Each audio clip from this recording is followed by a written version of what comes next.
Ang mabuting balita ng Panginoon ayon sa sulat sa mga taga-Roma.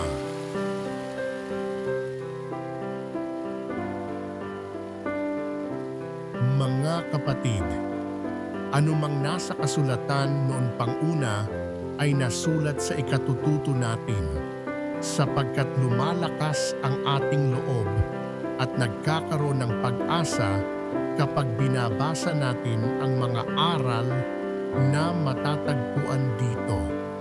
Loobin nawa ng Diyos na nagpapatatag at nagpapalakas ng loob na mamuhay kayong may pagkakaisa kay Kristo Jesus. Sa gayon, sama-sama kayong magpuri sa Diyos at Ama ng ating Panginoong Hesukristo, kung paanong kayo'y malugod na tinanggap ni Kristo, gayon din ang gawin ninyo sa isa't isa upang maparangalan ninyo ang Diyos.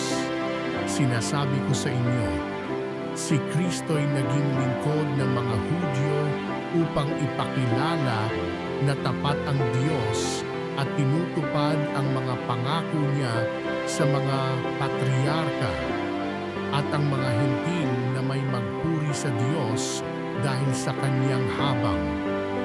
Ayon sa sinasabi ng kasulatan, kaya't papupurihan kita sa harapan ng mga Hentil at aawitan ko ang iyong pangalan. Ang mabuting balita ng Panginoon.